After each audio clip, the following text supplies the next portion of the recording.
what are any common patterns that you see, John, when you look at different types of, tech? I mean, the IPO markets have been closed for some time, right? And that's kind of the types of customers that you cater to, those that are looking to potentially sell some of their options and pre-IPO companies. Like, do you see any common patterns around how the last year and a half, and also perhaps advancements in AI and AI first companies that are getting funded, has that impacted your customers and how they think about the options that they hold?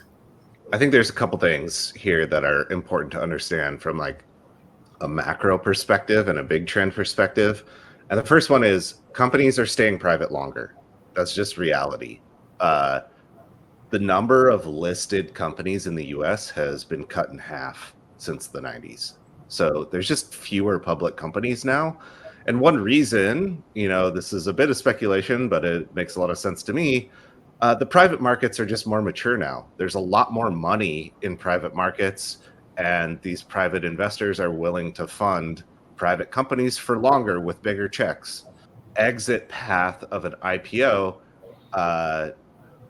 while it is still kind of like the gold standard of what you want to reach, it might take, even if you are successful, it might take a lot longer than has historically kind of been the expectation, because capital is more readily available in the private markets than it used to be. So I think you got to think about alternative ways to get liquidity, because with like the lack of IPOs and how many employees at VC-backed startups who got burned in the last 3 years, in 2022, thinking that their equity was worth millions, but it turned out to be worth zero or very little.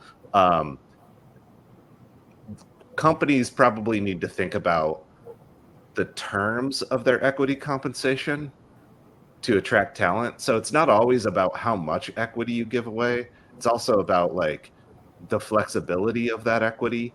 And folks who have been through the last cycle and got burned in the 2022-ish period where valuations were collapsing, they're going to be thinking about the ways that equity kind of burned them. And I think there's a couple easy things that folks can do that don't cost you any actual money to make these packages a bit more friendly to employees to attract talent. And one of them is extend the exercise window. So, as someone who's joining a company, you're not thinking about leaving the company, but people who had gone through that experience before are probably, they probably have a little bit of PTSD thinking, oh, I had 90 days to exercise my options or they disappear. I don't want to be in that situation again. Like, that's an easy one. Doesn't cost you anything explicitly, but it's an employee-friendly term, makes the offer more attractive. Another one is to allow early exercise. And then the third one is, another kind of macro trend, which is secondary markets and tender offers. So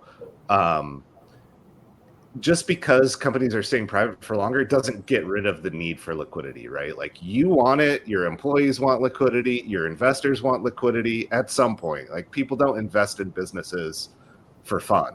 They want to get more money out than they put in. And so you might want to get creative and think about how you could build in tender offers into your funding, journey and path. Like, Stripe and SpaceX, two huge names, they run these tender offers regularly for their employees when they do a fundraising round. A bunch of other companies are doing it too. I think it's just going to pick up. Like Wiz, who rejected the Google offer not too long ago, they're running a tender. Figma has run a tender after their Adobe deal collapsed. I think this tender offer approach of providing liquidity at incremental points in the journey when you get a funding round is just going to continue. So as you think about liquidity options, funding options, I think you need to think about providing liquidity in different ways outside of the grand goal of an IPO. And you probably need to think about the terms of that equity too. I think that's kind of what I'm seeing is like more alternative ways to get liquidity and companies needing to be thoughtful about how they structure the equity compensation and incentive to employees. And how much of that is driven by just changes in valuation for these companies, right? How much of it is like just fundamental performance of the companies versus the markets have changed and therefore these companies are valued differently?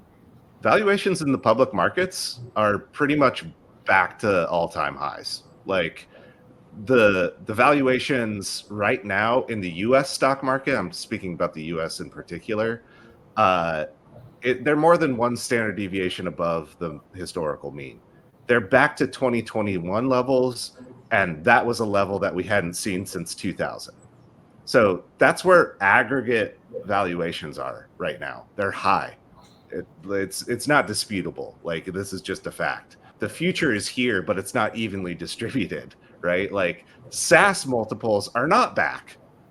Traditional industries and small cap, multiples are still in line with their long-term averages. It's just the biggest of the big that are driving the market multiple, the aggregate valuations really high right now. And frankly, that hinges on AI delivering cash flows someday. The expectations of the market are being compounded into players like Nvidia and Microsoft and Meta and even Cisco. These companies, their multiples have expanded dramatically in the last few years on the expectation that AI is going to deliver. So valuations certainly matter. Nothing changes sentiment like price. Like in 2021, every employee at every VC-backed startup thought that they were going to be multimillionaires in short order. They were absolutely ecstatic and ready to exercise their equity because it had gone up a lot. Now, depends on who you work for. Your equity is either down a lot or up a lot. It depends on who you're talking to, like who's excited and who's not excited and who wants to exercise versus who is skeptical. And I think it's always, important to, take into account the fact that the market has already compounded some big expectations into some of these companies. I think one of the reasons this webinar was really set up was, I was trying to figure out why is the Bessemer Cloud Index, which looks at all publicly traded, software companies, still 43% down compared to 3 years ago, where if you look at the NASDAQ or S&P 500 or Dow Jones, any of the other public indices, they're up, today it's up 24 to 33% compared to 3 years ago. So there's a big gap, right, in terms of how technology companies are being valued, even in public markets, compared to non-technology companies. AI at the biggest scale, it is not a capital light business model. Like these capital light business models that were all in vogue for quite a while, all of a sudden they're not. People want, massive investment in AI with the promise of eventually it's going to deliver cash flows.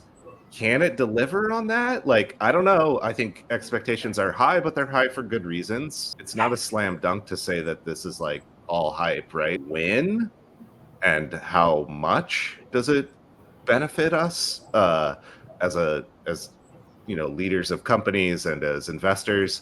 That's the big unknown, and that's gonna be pretty volatile in my opinion. We're gonna have periods where prices crash. We're gonna have periods where prices rally like crazy. I think for entrepreneurs, folks working on companies, you got to remember like the point of a business and not to get caught up too much in like what is happening in the in the hype cycle, because at the end of the day, like stock prices and your valuations of companies, they follow earnings. It's a very easy chart to run and see that earnings drive stock prices. There's noise around it, and sometimes things get disconnected. But if you focus on growth and earnings, like everything else is going to take care of itself. My observation, and I work more with private companies, right? But my observation is, yes, you see record highs in the equity markets, right? And that's just a fact and a reality, which is, in a way, hey, for a business builder, encouraging, right? That's a data point. At the same time, when you work with private companies and you see that decouple from, SaaS or certain tech-enabled companies, which their valuation is very far away from those multiples that we are seeing in certain companies that are very specific in the equity markets, then you understand why the IPO market is still not very buoyant, and that consequently leads to more humble valuations in the private markets, all the way to early stage companies, right? So this is the reality and the market dynamics that I think we need to understand. Look, I, as an entrepreneur, right, and also as a former finance guy, I guess.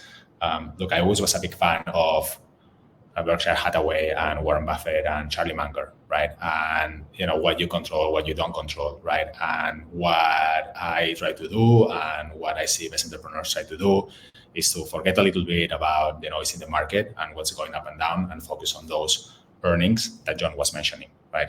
What are the best decisions you can make today to build a more sustainable business, to build a better, more robust business? So yeah, more AI, less AI, more multiples, less multiples, day in, day out. We focus on value creation for our customers that translates into free cash flow, right? So this is how we think of it.